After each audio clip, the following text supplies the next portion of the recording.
My boyfriend scoffed, "Please, you'd never survive without me. You'd probably crash the entire server within a week." I replied, "Is that so?" Then I took the promotion abroad, rented a new apartment, and rerouted my emails. When he showed up at my old place with a grand speech prepared, the new tenant opened the door instead. "Hello everyone. Thank you for being here with me today. Before I begin my story, I'd love to know which city you're joining us from. Please feel free to share in the comments. Now, let me take you into this story. My name is Hazel. I'm 34 years old, and by any objective measure, I've always considered myself a competent, capable woman. My job title is Senior Software Architect at a major global tech firm. It's a fancy way of saying that I design the blueprints for massive, complex cloud systems. My work is a world of logic, precision, and foresight, where a single misplaced line of code can have catastrophic consequences. I am good at what I do. I can, despite what my now ex-boyfriend might believe, successfully debug a legacy codebase written in a language that's been obsolete for a decade without crying. I am not, by any definition you could find in a dictionary, a helpless person. Yet, for the last 5 years of my life, I existed in a meticulously constructed state of curated helplessness. It was a role, a character, carefully and almost artistically crafted for me by Jasper. He was 35 when we broke up, a social media influencer whose entire universe was built on the shaky foundations of image, perception, and curation. Our relationship began, as so many toxic things do, with a whirlwind of intoxicating charm. I met him at an art gallery opening that a work friend had dragged me to. I was feeling out of place in my simple black dress, surrounded by people who seemed to speak a different language of air kisses and vague pronouncements about the scene. He approached me with a smile that could disarm nations. He wasn't like the others. He asked me about my work, and when I told him what I did, his eyes lit up with what I mistook for genuine fascination. He called my mind brilliant and quirky. He made me feel seen in a way I hadn't felt before. For a woman who spent her days in the abstract world of code, his very tangible, confident presence was magnetic. When he moved into my apartment a year later, the apartment I'd secured and furnished with my own hard-earned salary, he brought that professional skill set of curation home with him. My quiet, orderly life became his new project. His new brand extension. It started so small, so subtly, that I barely even noticed it. It was like a piece of software being infected with malware, one tiny, imperceptible line of code at a time. He'd gently suggest different clothes for me to wear to company events. "Babe," he'd say, holding up 2 dresses, "this one is fine, it's functional. But this one is aspirational. It tells a story." My story, apparently, was one he needed to write. So I'd wear the aspirational dress. Then he turned his attention to my home office, my sanctuary. I had it set up for maximum efficiency, monitors at the perfect height, cables neatly managed, hardware components organized in labeled bins. One weekend, while I was visiting my parents, I came home to find he had completely rearranged it. My ergonomic chair was replaced with a stylish but horribly uncomfortable designer one. My practical cable ties were gone, replaced by a chaotic but aesthetically pleasing jumble. "I just improved the creative flow for you," he announced proudly. My workflow was destroyed for a week, but I thanked him because it was easier than explaining the complex logic of my original system. He took over our social calendar with the ruthless efficiency of a corporate takeover. My old, comfortable friends from college, the ones I could talk to about obscure programming languages and sci-fi novels, were slowly and methodically filtered out. He never said, "Don't see them." It was far more insidious than that. He'd schedule a must-attend networking event on the same night I had plans with my friend Sarah. Or he'd invite my friends to one of his parties, then spend the whole night making them feel unsophisticated and out of place with inside jokes and name-dropping, until they just stopped wanting to come over. I remember one night so clearly. Sarah had called, just to catch up. We'd known each other since we were 18, bonding over late-night coding sessions fueled by cheap pizza. Hearing her voice was like a breath of fresh air. We were laughing about one of our old professors when Jasper walked over. He was getting ready for some influencer gala. He leaned down, kissed my forehead, and whispered in my ear, his voice a silken command, "Keep it short, babe. We don't want to lower our energy before the event. Your friend's vibe is a little static." A hot wave of shame washed over me. I looked at the phone in my hand, at the name of my oldest friend on the screen. And I made an excuse. I told her I had to go, that something had come up. The silence on her end was brief, but I heard the hurt in it. "Oh. Okay, Hazel. Talk to you later, I guess." I hung up and felt a piece of myself wither and die. Every single act of control was masterfully framed as an act of loving improvement. He wasn't being controlling, he was elevating my lifestyle. He wasn't isolating me, he was curating our social brand. He'd say these things with such conviction that I started to believe them myself. And I, a woman who designed systems to resolve conflict and create order, chose to avoid it in my own home. I valued peace in my personal life more than the exhausting, circular arguments I knew I could never truly win. He didn't fight with logic, he fought with emotion. He'd accuse me of being cold, unfeeling, too logical, until I was the one apologizing, just to make the emotional storm pass. I was the textbook definition of the frog in boiling water. He turned up the heat so gradually, so masterfully, that I had convinced myself the suffocating warmth was comfort. I'd spend my days at work leading a team of brilliant engineers, making high-stakes decisions that impacted our company's salary commitments and bottom line. I was respected, I was authoritative. But the moment I walked through the door of my own home, I'd hand over that authority. I'd become the woman who supposedly couldn't be trusted to choose the right brand of olive oil because it didn't fit the narrative of our kitchen. The power imbalance was staggering, but I willfully ignored it. He was a master of public perception, and that extended to our private life with a chilling hypocrisy. He would openly, shamelessly flirt with other women, both online and in person. He'd slide into the DMs of models and aspiring actresses half his age, and when I'd summon the courage to mention it, he'd laugh it off with that disarming smile. "It's just networking, Hazel. It's my job.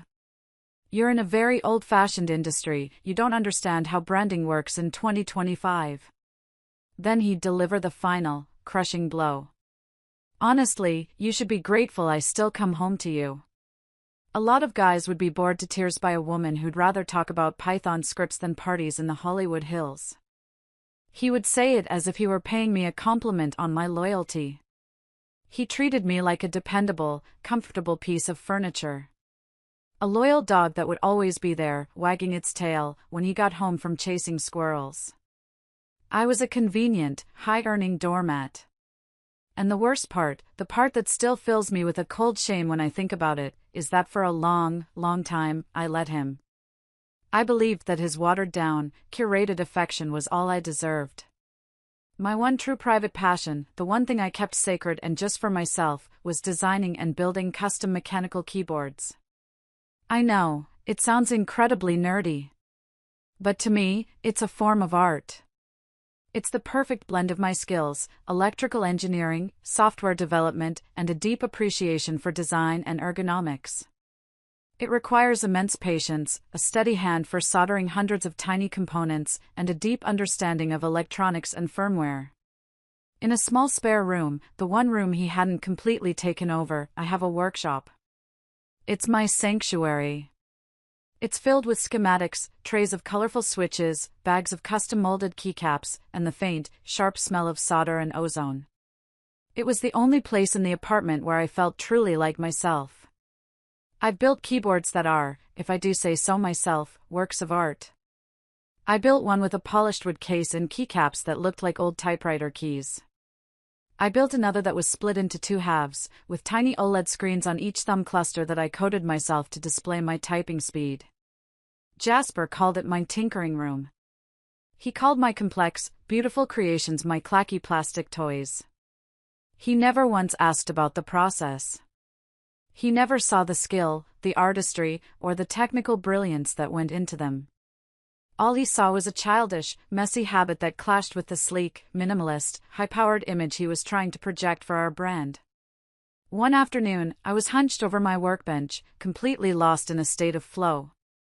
I was working on a new design, soldering hair-thin wires to a microcontroller. It was delicate work. The house was quiet. For a few blissful hours, I'd forgotten about everything else. The front door opened and closed. A few minutes later, Jasper appeared at the doorway of my workshop. He wasn't looking at me, he was looking at his phone, a frown on his face. "Hey, babe," he said, his voice laced with annoyance. "My engagement on that last post is tanking. I think the algorithm is penalizing me."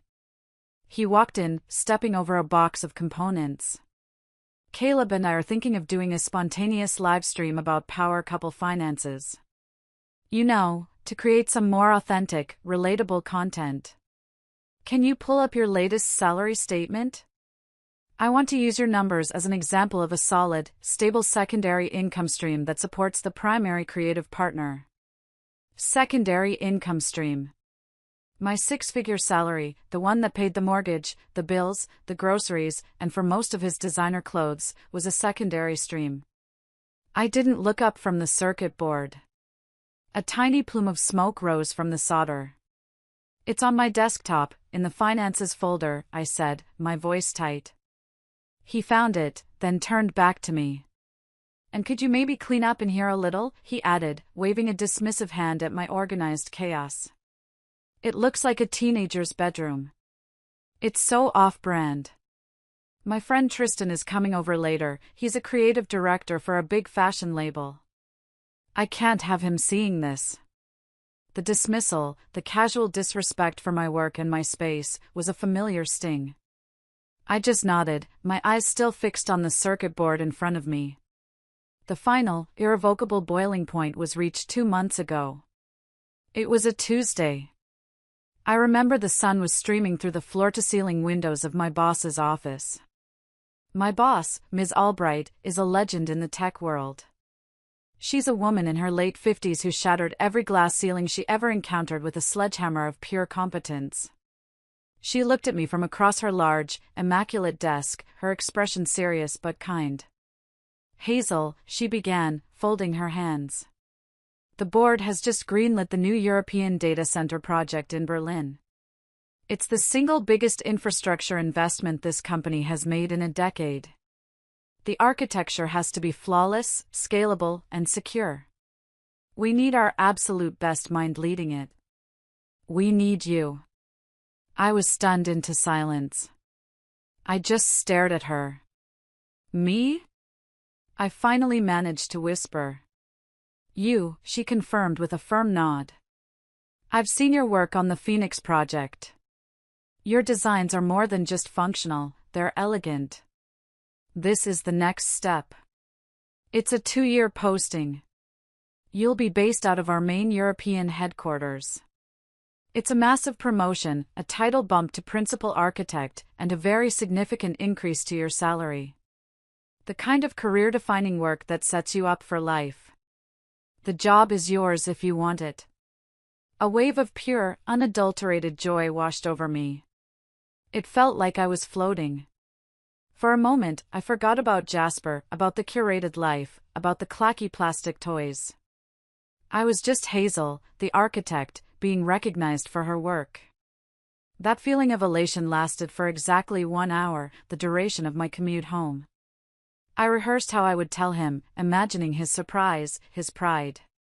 I burst through the door, my face beaming. "Jasper! You are not going to believe the news I have." He was in the living room, surrounded by lighting equipment, trying to get the perfect shot of a gifted bottle of whiskey for an Instagram post. He said, not looking at me, squinting at the screen of his camera. "Can you move a bit to the left? You're casting a shadow." I moved, my smile faltering slightly. I took a deep breath and told him everything. The project. The promotion. The move to Berlin. I watched his face, waiting for the excitement, for a simple "congratulations, I'm so proud of you." Instead, I got a frown of logistical annoyance. He put the camera down and finally looked at me, his brow furrowed. Berlin, he said, as if tasting a sour piece of fruit. For 2 years. Wow.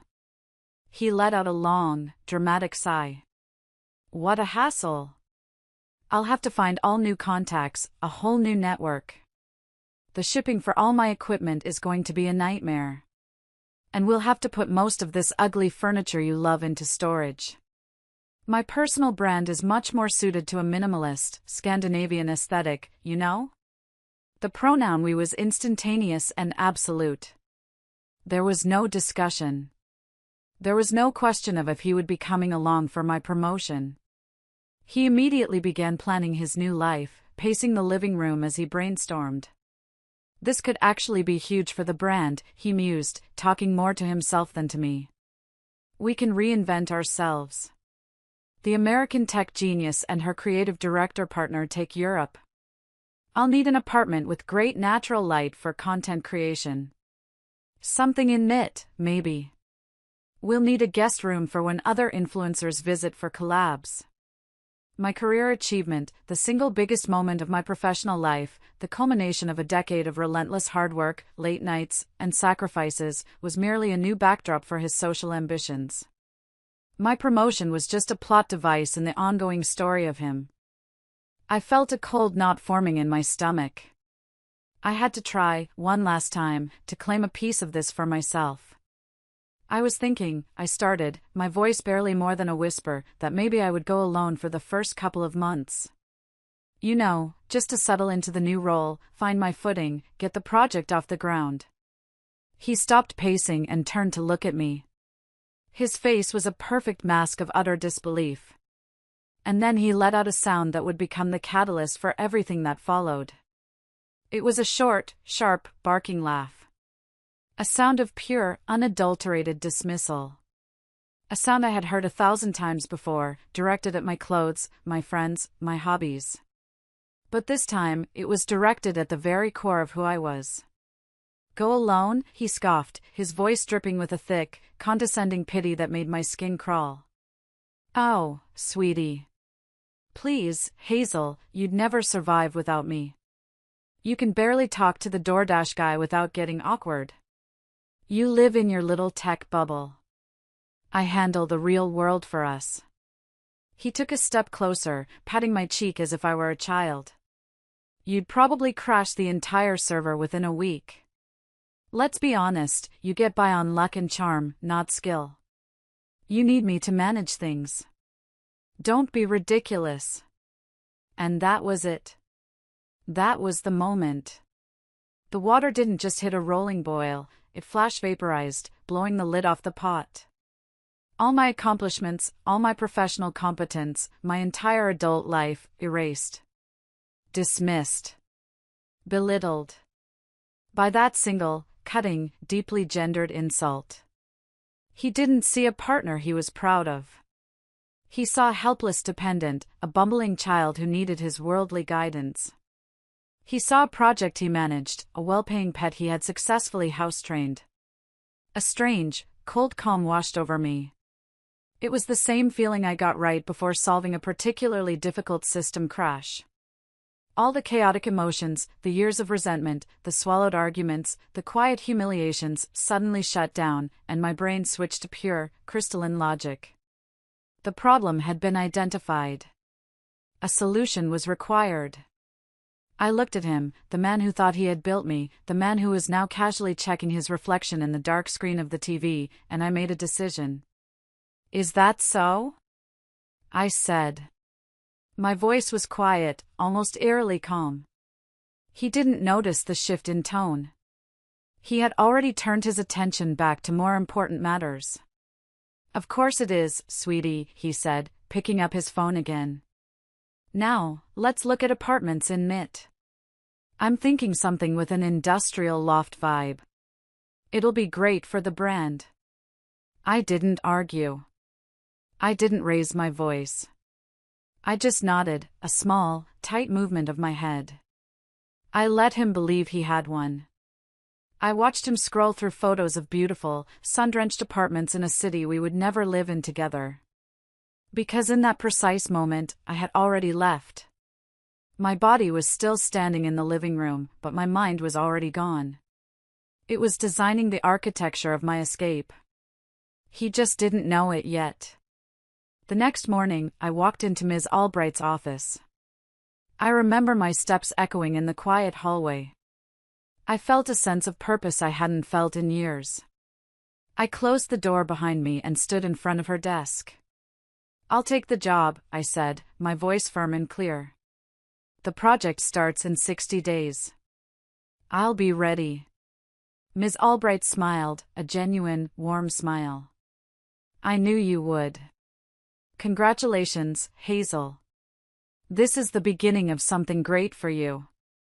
She had no idea how right she was. That day, I began the most complex architectural project of my entire life, the complete, silent, and systematic disentanglement of my existence from Jasper's. I started living a double life. I operated in two parallel worlds, running two different operating systems in my head simultaneously. In World A, I was the dutiful, slightly overwhelmed girlfriend. I'd come home from work and listen patiently to his endless, self-aggrandizing plans for our fabulous new life in Europe. I'd nod along as he debated the merits of different neighborhoods in Berlin based entirely on their Instagrammability and proximity to trendy coffee shops. I'd offer vague, non-committal opinions on furniture and color palettes. In World B, the real world, I was a woman executing a meticulous escape plan with the precision of a military operation. I broke it down into phases, with clear objectives and timelines, just like any major software deployment. Phase 1, the new life. My first step was to secure my destination. I scheduled a discreet video call with a senior manager in my company's international relocation department. I didn't give her the messy, emotional details. I framed it in professional terms. "My domestic partnership is ending," I said, choosing the words carefully. "The separation needs to be handled with absolute confidentiality for personal and security reasons." They were incredible. They understood immediately. There were no invasive questions. Within a week, they had a comprehensive plan for me. They had arranged for a premium furnished corporate apartment for my first 3 months in Berlin, in a secure building. They had set up a travel stipend and a moving allowance. And, most importantly, they established a secure communication channel. All correspondence regarding my relocation, flight details, housing documents, financial arrangements, was routed to a new, private work email address that I had set up. It was firewalled from my personal accounts and existed on a completely separate server. To Jasper, I was just having a few extra meetings about the technical specs of the project. Phase 2, the old life. This phase required careful, precise timing. The linchpin of the entire operation was the apartment. It was solely in my name. I had bought it with my own savings and a mortgage I paid long before he came into my life. I went to my building's management office and gave my formal, written 60-day notice of termination. The lease would officially end on August 15th. My one-way flight to Berlin was booked for the evening of August 14th.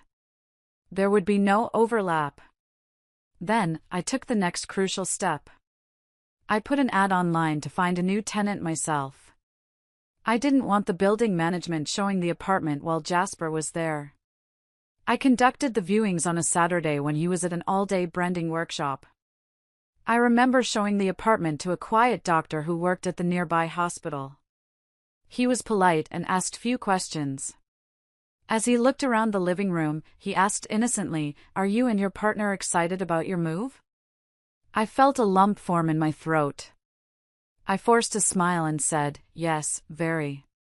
It's a big promotion." The lie tasted like ash in my mouth. He signed the lease that afternoon in a coffee shop. It would begin on August 16th. The day I left, the apartment would be cleaned. The next day, it would legally belong to someone else. There would be no gray area, no place for Jasper to squat, no ground for him to stand on. Phase 3, the possessions. This was the most logistically complex phase of the operation. I couldn't just pack my bags and leave. My life was here. His life was here. I hired the international moving company recommended by my firm, but I met the supervisor off-site at a Starbucks to give him his instructions. I handed him a detailed, color-coded binder. The instructions were explicit. All of my personal belongings, every book, every piece of clothing, and especially the entire contents of my workshop, were to be professionally packed, crated, and prepared for international shipping. I had itemized lists for every box. All of Jasper's belongings, his extensive wardrobe of designer jackets, his podcasting microphone, his ring lights, his collection of gifted skincare products, were to be packed with equal, meticulous care. They were then to be moved to a top-tier, climate-controlled storage unit. I had already rented the unit online. I put it in his name, using his personal information which I knew by heart, and I paid for the first 3 months in advance. I wasn't cruel, I was methodical. To Jasper, I explained that these were relocation specialists who needed to do a full inventory and assessment for our big international move. His arrogance was my greatest asset. He was so consumed with planning his grand European debut, so utterly certain of his central role in my life, that he never once questioned the process. He never bothered to look at the paperwork. He just saw men with boxes and clipboards and assumed it was all for his benefit. I'll never forget the day they came. He actually walked around, directing them. "Be extra careful with those jackets in the closet," he'd say with an air of importance. "That one is vintage." The supervisor, a burly man named Gus, would just nod grimly, avoiding eye contact with me. At one point, Jasper was busy taking a selfie in the hallway.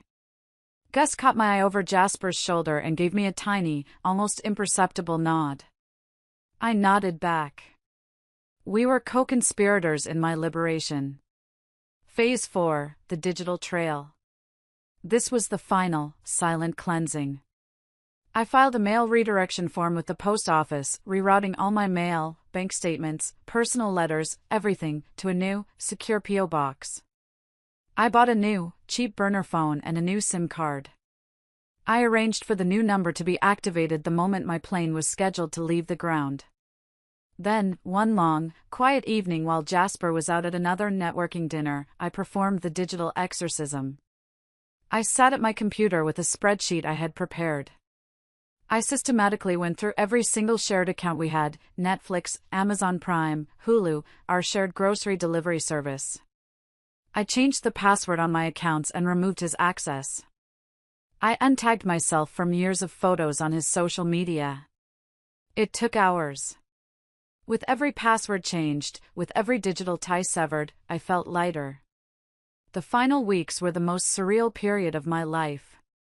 I felt like a spy, a double agent in my own home.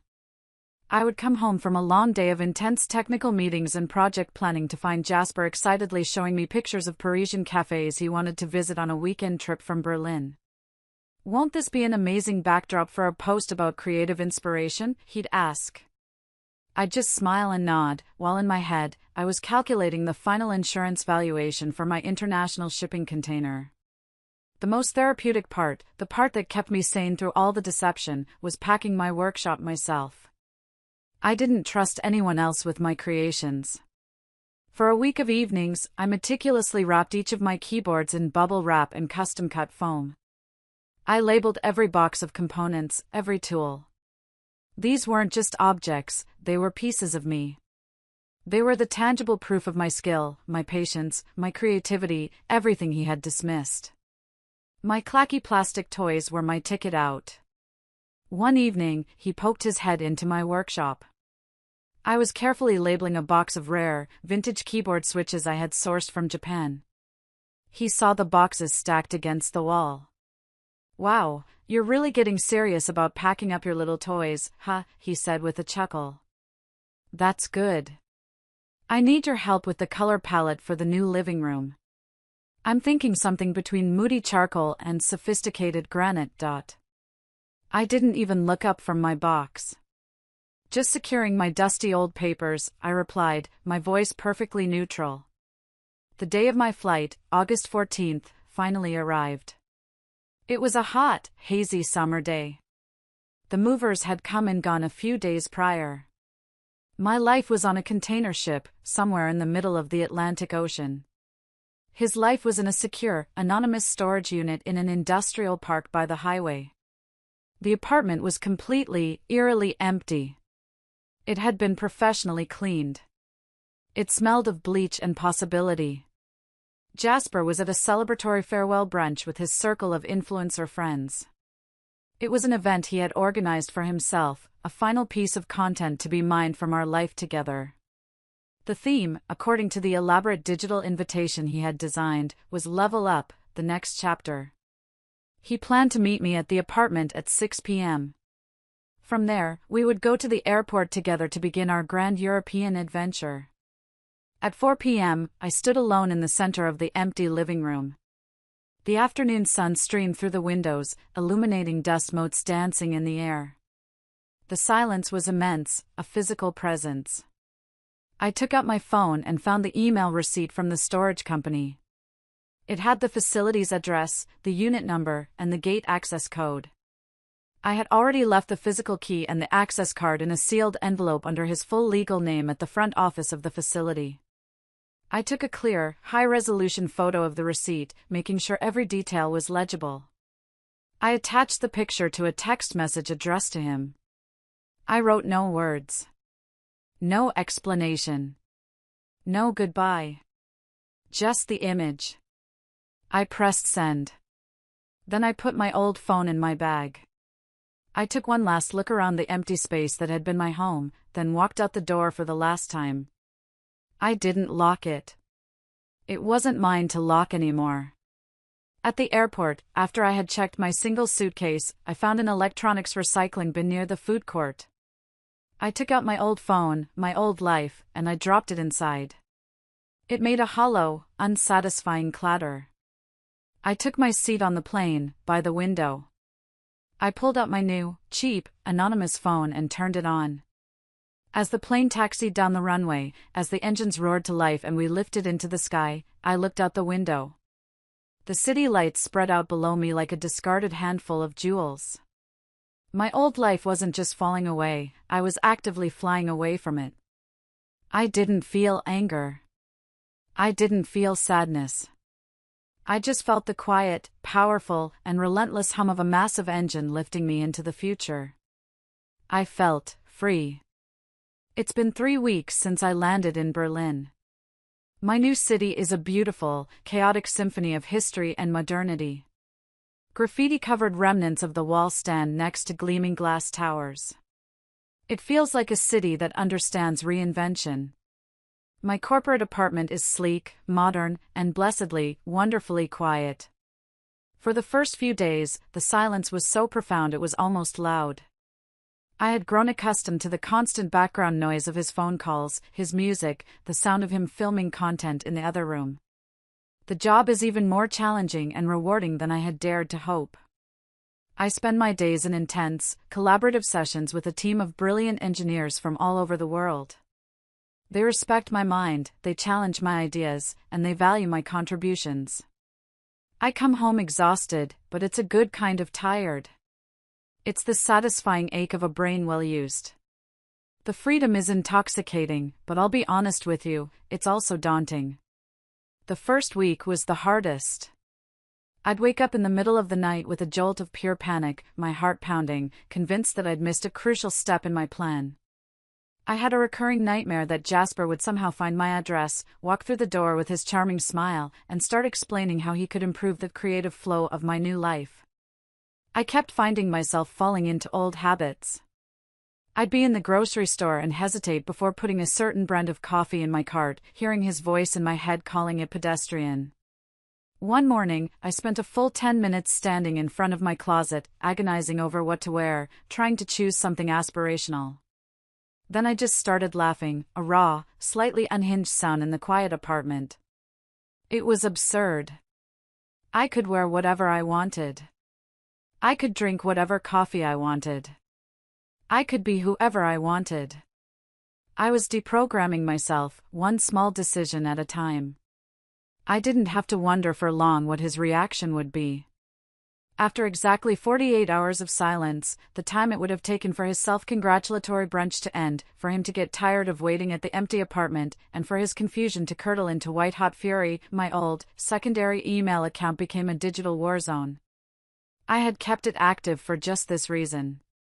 Reading the flood of messages from him, his friends, and his mother was like being an archaeologist, piecing together the timeline of a distant, catastrophic explosion. He must have finished his brunch, puffed up with self-importance. He would have tried calling my phone, only to get the flat, impersonal "this number is no longer in service" message. Annoyed, he would have checked his texts and seen my single, cryptic image of the storage unit receipt. Confused and irritated, he would have gone to the apartment at 6 p.m. as planned, probably with a lecture prepared about my irresponsibility, ready to sweep his helpless, scattered girlfriend away on their grand adventure. And the new tenant, the quiet doctor just getting off a long hospital shift, would have opened the door. I can picture it so vividly it's like a movie playing in my head. I can see the look on Jasper's face. The charming, camera-ready smile faltering, replaced by confusion, then a flicker of indignation.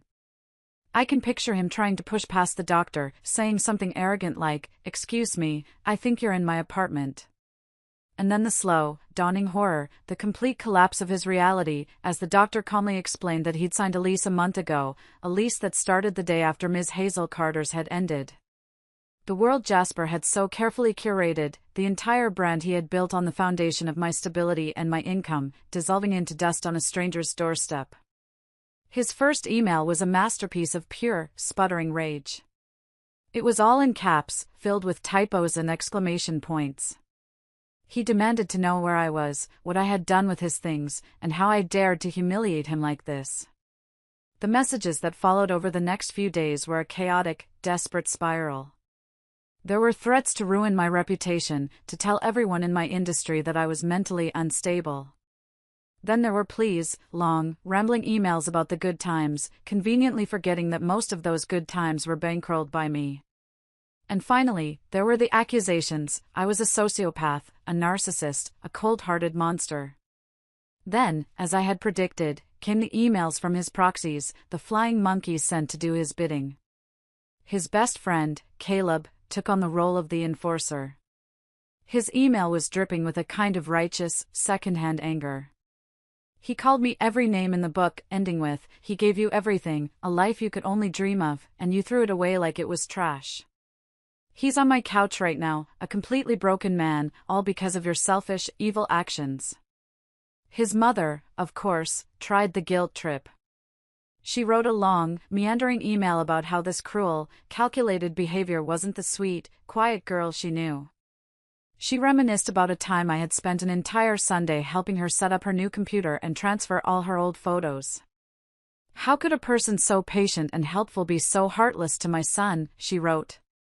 She conveniently ignored the fact that her son hadn't lifted a finger to help her. But the real escalation, the dirty, desperate trick that I had, on some level, been preparing myself for, came not through my personal email, but through my new corporate life here in Berlin. Ms. Albright called me into her office one afternoon. Her usually warm face was set in a concerned, serious expression. "Hazel," she said, her voice calm but grave. "I need to make you aware of a situation. We received a rather distressing call at your old office in the States earlier today. It was immediately patched through to our global security team, as per protocol for high-level employees." My blood ran cold. I sat down in the chair opposite her desk, my hands suddenly clammy. "A man identifying himself as your fiancé, a Mr. Jasper Thorne, called the main switchboard," she continued, consulting a note on her screen. "He claimed there was a dire family emergency. A severe medical crisis involving your mother. He was apparently hysterical, crying on the phone, demanding your new contact details and your flight information, saying he needed to get to you immediately." I felt the floor drop out from under me. My mother. She was in perfect health. She lived a quiet life in Arizona, spending her days gardening and playing with her dog. The thought of her, of anyone, getting a panicked, official-looking call because of his vile, selfish lies made me physically sick. Thankfully, Ms. Albright continued, her voice hardening slightly. Our staff followed protocol to the letter. Given the confidential nature of your relocation request, they immediately flagged the call as suspicious. They refused to provide any information whatsoever. They informed Mr. Thorne that in the event of a genuine, verified emergency, the appropriate authorities would be contacted to relay the message directly to you through our channels. He became agitated and then abruptly hung up. I just sat there, staring at her, the sheer, calculated cruelty of his actions washing over me. He would use my own mother's health as a pawn. He would do anything. I took a deep breath and explained the entire situation to her. The controlling relationship, the condescending insults, my decision to make a clean, sharp break. I told her everything. She listened patiently, her expression shifting from concern to a kind of steely anger on my behalf. She was professional, supportive, and incredibly reassuring. The company's security team was already monitoring the situation. But the incident served as a stark, terrifying reminder of how far he was willing to go, how easily he could twist reality and manipulate emotions to try and regain a foothold of control in my life. He didn't care about my mother. He only cared about finding me. A few days after that, a call came through on my new work phone. It was a German number I didn't recognize, but I knew, with a sinking certainty, who it would be connected to. I knew I couldn't avoid it forever. I knew I had to face the fallout head-on. I let it ring 3 times, took a deep, steadying breath, and answered. Hello? Hazel. It was Caleb. And his voice was as sharp and cold as broken glass. You need to fix this, Hazel. Now. Caleb's voice was completely devoid of any of the usual laid-back charm he exuded in Jasper's social media posts. This was not the fun-loving sidekick. This was the cold, hard enforcer. Jasper is a wreck. He's on my couch, he's not eating, he's not working. His life is ruined because of you. He can't even get to his favorite clothes because you hid them somewhere. I took a deep, steadying breath, picturing the quiet, orderly server rooms I designed. I needed that kind of cool, dispassionate logic now. Hello, Caleb, I said, my voice deliberately calm and even. There is nothing to fix. Jasper's life and his emotional state are his own responsibility. He was a guest in my apartment, which I no longer lease. It's as simple as that. A guest? He scoffed, and I could hear the outrage crackle down the line. You lived together for 3 years. He was your partner. He loved you. He was my boyfriend, I corrected him, keeping my voice level. That is a very different legal and financial distinction, as I'm sure you're aware. And his things are not hidden. They are safe, secure, and insured in a climate-controlled storage unit. He has had the address and the access information for weeks. There was a brief pause. I could hear him breathing on the other end. He can't just get his things, Caleb snapped back, his voice rising in frustration. He went there. They told him he needs ID to be on the access list and you didn't put his name on it, you psycho. What was he supposed to do? That was a mistake. A genuine, infuriating oversight in my otherwise flawless plan. My stomach twisted with a brief flash of panic, but I stamped it down. I would not give him the satisfaction of hearing me flustered. An honest oversight in a complicated process, I said coolly. That was my mistake. However, it's a mistake that has already been rectified.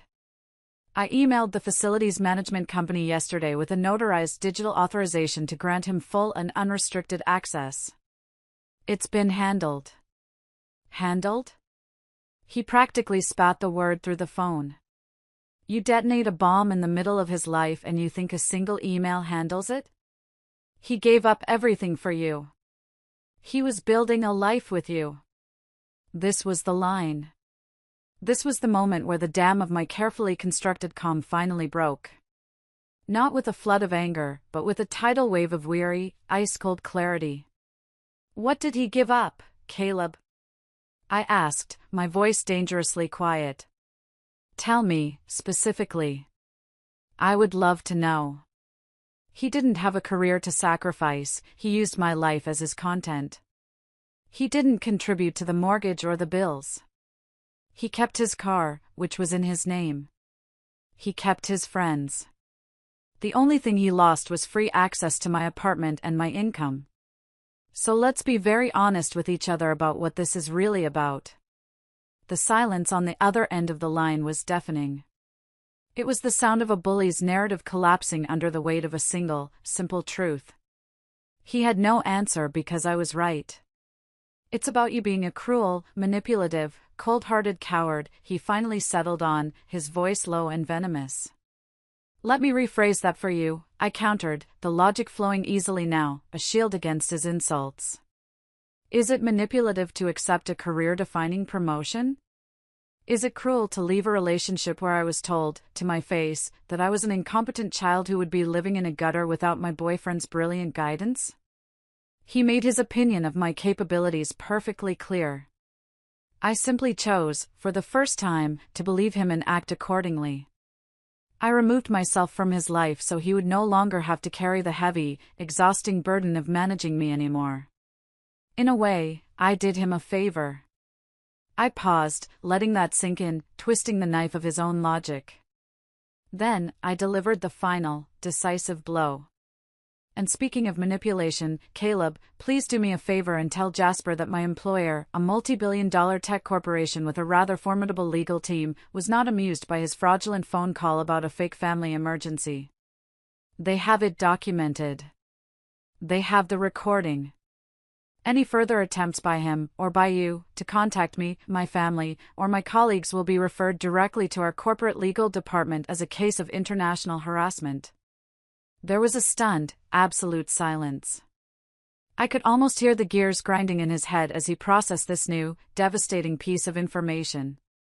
Jasper, in his self-pitying narrative, had almost certainly left out the part where he committed a potentially criminal act of harassment against my employer.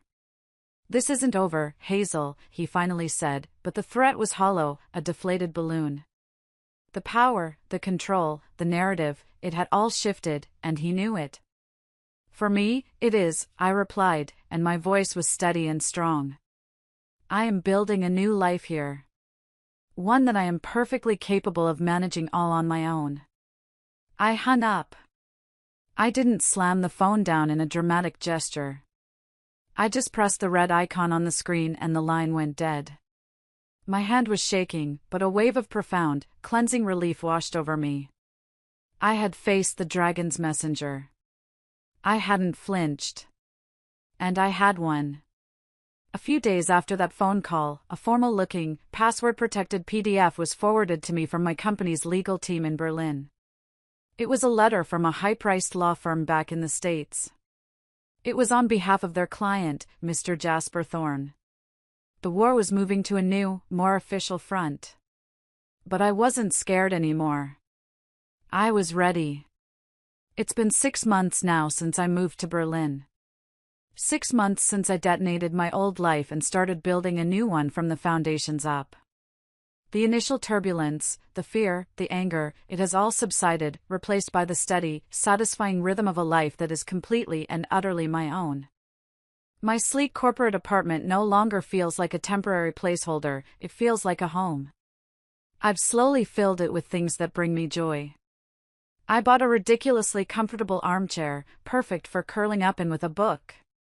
I've bought plants, and I haven't killed them yet. I've hung art on the walls, art that I chose, that speaks to me, not art that fits a certain brand aesthetic. It's a wonderful, quiet feeling. I'm excelling at the new job. The data center project is massive, a beast of complexity, and my mind feels alive and challenged in a way it hasn't for years. The respect from my colleagues is a given, not something I have to constantly earn or defend. And I found my people. I searched online and found a local hobbyist group for keyboard builders. We meet in a small, shared workshop space in Kreutzberg on the weekends. It's a wonderfully nerdy group of engineers, designers, and artists. We share designs, trade rare components, and help each other troubleshoot firmware bugs. For the first time, I have people to share my clacky plastic toys with, people who see the intricate, clean soldering work on my circuit boards and whistle in genuine appreciation. People who understand the skill involved. It's a kind of belonging I didn't even realize I was missing. But before I could truly settle into this new piece, there was one final, ugly chapter to close. The legal battle. Jasper's lawyer's initial letter was a work of pure, unadulterated fiction. It was so outlandish, so disconnected from reality, that I almost laughed out loud when I first read it in my lawyer's office. He was demanding a 5-figure sum for emotional distress and wrongful abandonment. He was demanding ongoing palimony, a form of financial support for unmarried partners, claiming that he had made significant, non-existent career sacrifices to support my demanding job. He actually claimed that he had acted as my unpaid manager and brand consultant, and was therefore entitled to a retroactive percentage of my salary from the past 3 years. But the most ludicrous demand, the one that was so breathtakingly hypocritical it ascended to a new level of art form, was for half the value of my personal assets. The letter specifically named my collection of custom mechanical keyboards.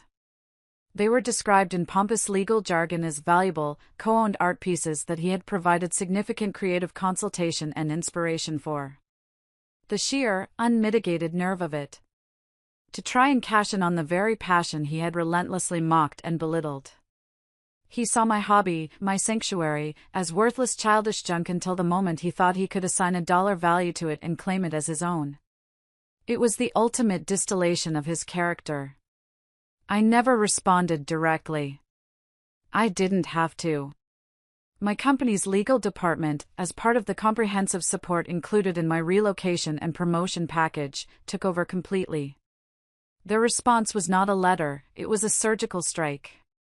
It was a masterclass in calm, corporate obliteration. They didn't use angry, emotional words, they used cold, hard, verifiable facts. They broke down his entire fantasy, point by painful point.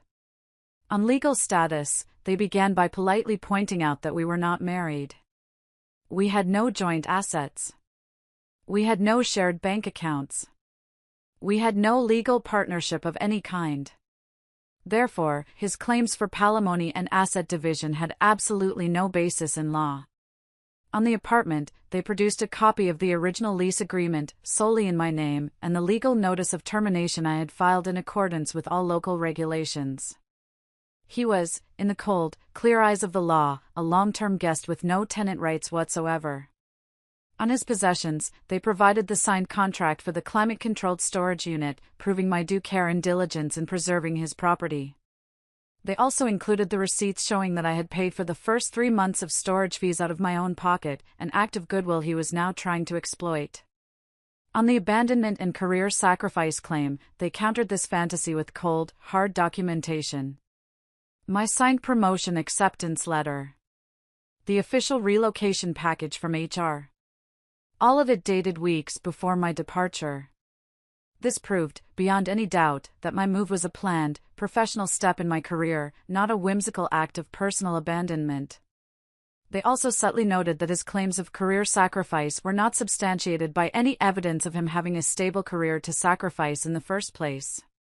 And then, after systematically dismantling his entire case, they moved from defense to offense. The final section of the letter was titled Counterclaim Considerations. It was a formal complaint regarding Mr. Thorne's actions. They included a professionally logged timeline of the harassing emails sent by him and Caleb. And, most damningly, they included a detailed, time-stamped report from the corporate security team about his fraudulent phone call to my former office, in which he misrepresented himself and faked a family medical emergency in an attempt to illicitly obtain my private information. The letter concluded with a sentence that was as polite as it was bone-chilling. It stated that any further legal action from him would be considered vexatious litigation and an act of continued harassment. Furthermore, it stated that should he persist, the company would not hesitate to fully support me in filing a formal, international complaint for harassment, providing their own security logs, recordings, and employee testimony as evidence. The response from his high-priced lawyer was immediate and absolute silence. A week later, my legal team received a terse, one-sentence email stating that their client, Mr. Thorne, was withdrawing all claims. Faced with the unblinking, bureaucratic power of a multi-billion-dollar corporation and the very real, documented threat of a harassment charge that could do irreparable damage to his precious online brand, his bluff had been called. He folded instantly. And so, the Great War was officially over. The legal documents were filed away. The threats stopped. But there's always an aftermath, isn't there? The dust has to settle. If you've been listening this far, if my story has resonated with you in any way, I'd like to ask you for a small favor. It would mean the world to me. Please help me out by liking this video and just commenting the number 1 down below in the comments section. It's a simple thing, but it lets me know that you're still here, that you're listening, and that I'm not just talking out into the void. It tells me that we're in this together, that you're on this journey with me. Your support is a huge encouragement, more than you know. So please, just comment the number 1 so I can see you. And now, let me tell you how it all finally ended. I heard about what happened next in bits and pieces, through my sister, Maya. We have a video call every Sunday. She's my lifeline to the world back home. She has a friend from work who is dating Caleb's cousin, so the information was a little bit like a game of telephone, but it painted a very clear, and rather pathetic, picture. First, as predicted, Jasper had to pay his lawyer for his time. Launching a frivolous, multi-pronged international legal claim isn't cheap. That 5-figure sum he had so arrogantly demanded from me likely ended up being a 5-figure bill for him. Maya heard he had to sell his sports car, the one he was always featuring in his posts, to cover the cost. Then, the 3 months of storage fees that I had prepaid ran out. The expensive monthly fee for the top-tier, climate-controlled unit became his responsibility. According to Maya's source, he tried to get Caleb to split the cost with him, arguing that Caleb was his best friend and should support him in his time of crisis. This apparently led to a massive, friendship-ending fight. He eventually had to rent a U-Haul truck himself and, over one humiliating weekend, move all of his carefully curated belongings, the designer jackets, the podcasting equipment, the dozens of pairs of pristine white sneakers, into his parents' dusty, spider-filled suburban garage. The fall from a sleek city apartment to a concrete slab next to a lawnmower must have been a bitter pill for his precious Bren to swallow. His extended stay on Caleb's couch also came to an unceremonious end. Apparently, Caleb's girlfriend got tired of being an unpaid therapist to a 35-year-old man-child who did nothing but lie on her sofa, scroll through his phone, and complain about how his cruel, ungrateful ex had ruined his perfect life. She gave Caleb an ultimatum, him or me. Caleb chose his girlfriend. The last Maya heard, Jasper was working a second job. A real job. A mind-numbing data entry position for an insurance company, arranged by his father. He was living in a small, rented room in a shared house out in the suburbs. He still posts online, of course. His brand is his entire identity. But the content has changed. It's less about the glamorous, jet-setting lifestyle and more about overcoming adversity, healing from betrayal, and finding authenticity in simplicity. There was, as I always knew there would be, zero self-awareness. In the grand narrative of his life, he will always be the hero, always the victim. My revenge, if you can even call it that, was not an act of aggression. It was not a fiery confrontation or a bitter war. It was an act of radical self-reliance. It was quiet, it was methodical, and it was absolute. I simply took him at his word. He told me I couldn't survive without him. So I created a life where I had to. And in doing so, I proved him, and the small, terrified part of myself that had started to believe his lies, completely and utterly wrong. In my beautiful, quiet apartment here in Berlin, my collection of custom keyboards are displayed on custom-built floating shelves. They are the first thing you see when you walk in. They are not toys. They are not clutter. They are trophies. They are art.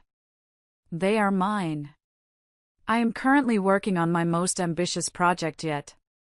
It's a fully wireless, split ergonomic keyboard with a low-profile aluminum case, magnetic connectors, and custom-written firmware that syncs the RGB lighting effects across both halves without a connecting cable. It's a complex, beautiful, and challenging structure. It's a testament to what a person can build with precision, patience, and a clear vision of their own. All the qualities he told me I didn't have. I don't hate Jasper. I truly don't. To hate him would be to give him space in my head, and I'm no longer willing to do that. I feel a distant, almost clinical pity for him. He is a man trapped in an image he built, a brand with no foundation. He thought his greatest skill was managing me, his greatest project. In truth, his greatest, most catastrophic failure was his complete inability to manage himself. By leaving, I didn't just take away his comfortable lifestyle, I took away his project.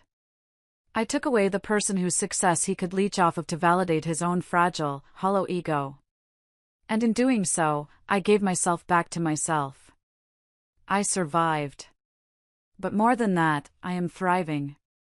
I am building something better, something stronger, and something that is entirely, gloriously, my own. Thank you so much for listening to my whole story. It means more than you can imagine. If you've been through something similar, or if any part of this resonated with you, please share your thoughts in the comments below. I promise you, I read them all. And please, if you haven't already, don't forget to like this video and subscribe for more stories. It truly does help me continue to do this. Be well, be strong, and never let anyone tell you that you can't survive on your own. And so, this story leaves us with a profound reminder: true strength lies not in seeking validation from others, but in recognizing and reclaiming our own worth. Hazel's journey teaches us that no matter how deeply we may feel trapped or diminished, there is always a way to rise, to rebuild, and to rediscover the power within ourselves. It's not about revenge or proving someone else wrong, it's about proving to yourself that you are enough, that you are capable, and that you deserve a life filled with respect, love, and authenticity. Life will inevitably present challenges, and people may try to shape your narrative to fit their needs. But as Hazel demonstrated, the key to freedom is courage, the courage to walk away from what no longer serves you, to trust your instincts, and to take bold steps toward a future you designed for yourself. Each of us has the ability to rewrite our story, no matter how long we've been living in someone else's version of it. What did this story mean to you? Have you ever faced a moment where you had to choose yourself? Share your thoughts below, or simply comment good if this reflection resonated with you. Let's inspire and support each other to keep moving forward.